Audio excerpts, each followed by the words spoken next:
From Goole down to Thorn, Doncaster to Pontefract, Lord Sanger took his show, the king of circus I took my acts. Wakefield, Dewsbury, Huddersfield, Bradford, Leeds and Otley, through Harrogate and Ripon too, competition followed hotly. Thirsk, Northallerton, Darlington, and yes, old Stockton, the people cried to see my pride of lions, then they mocked them. West Hartlepool, sir, they were cruel, sir, they tried to hang my monkeys. And in Spennymoor, those people poor, they couldn't afford the show fees. Bishop Auckland through to Richmond too, Bedale then on to Selby. The cast was still wondering still, where would the final stop be? Castleford, Normanton, Barnsley, and then Rotherham, Sheffield and Chesterfield, yes, Mansfield and old Nottingham. 8 towns roll by, I hear you cry, audiences have fun. Melton Mowbray, sir, you say, sir, Stamford, Peterborough, and Huntingdon. In Royston and in Hertford, our conjurer dealt a blow. We threw him into Wormwood Scrubs, in Hounslow he lay low. Windsor we made pretty fair, Maidenhead as well. Great Marlow and then Oxford, now there's a tale I'll tell. Banbury Cross, still at a loss, then Stratford-on-Avon. In Shakespeare land gave me a hand, and money started saving. Bromsgrove, oh, Kidderminster, no. Bridgenorth, aye, then across the Iron Bridge. The animals shrieked, and the freaks they freaked, at our wagons on the edge. So Wellington to Newport, Stafford, Stone, and Forth.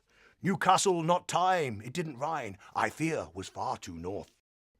Tunstall, Congleton, Macclesfield, and then Manchester. Our girl was born, and though quite small, we had our fake priest bless her. In Wigan and St Helens, 2 horses lost a shoe. I'm down £2 at Prescott. In Newtonbridge, a queue. I took sick in Warrington, Runcorn, Northwich, and Chester. A fever broke. Before I knew Wrexham Whitchurch, the boil did fester. Shrewsbury and then Widlow, Leicester, Hereford. A storm, a fire, 2 tents are down, a bill I can't afford. The pot is getting bigger. A journey of epic proportions needs a libation of epic proportions. I toast to you all.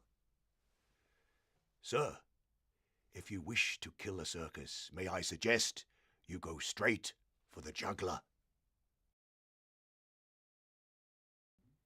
Lord George Sanger here, at your service.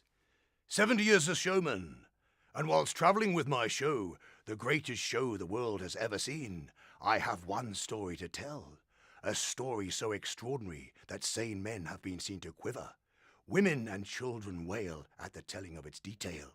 I was a child, but I remember the detail of the battle which I bore witness to. A fight that myself and my brother William could and should have perished. It was 1833, and all of the great showmen had gathered on Reading to head down to Henley for the greatest show on May the 3rd. Wombwell's was the largest of the menageries and set off first at dawn, closely followed by Hilton's. They were great rivals. But jealousy was rife. The trouble started 2 miles down the Oxford Road to Henley. Passengers, attendants, drivers, showmen picked up crowbars, tent pegs, mallets, whatever they could lay their hands on, brandishing them against one another. It was like a civil war being played out. At this precise moment, the 2 horses at the front of the charabanc broke free, the horses that were pulling the families in the carriage. The carriage tumbled into the roadside, spewing women and children forth, turning us over and over so day became night and night became day. Our worst nightmares were realized. We were upside down, pinned by the furniture which was now on fire, our screams letting forth and yells alerted some passers-by to our good fortune who happened to be passing, farmers we know not what, heard our cries and ran to the open wagons, getting pails of water and thrusting them through the broken windows. My brother was pulled out by his ankles, myself by my hair, on fire. Our clothing smouldering, they lay us onto the grass below, dazed, baffled, and bewildered. We know not how long we lay there, dazed and confused. The battle raged on. Was it hours, was it days, we did not know. But when we went back to the roadside to see the carnage that was left, men laying maimed on the floor, blood splattered onto the roads ahead. Some maimed for life, some crippled, some performers never to perform again. But, sir, not one death.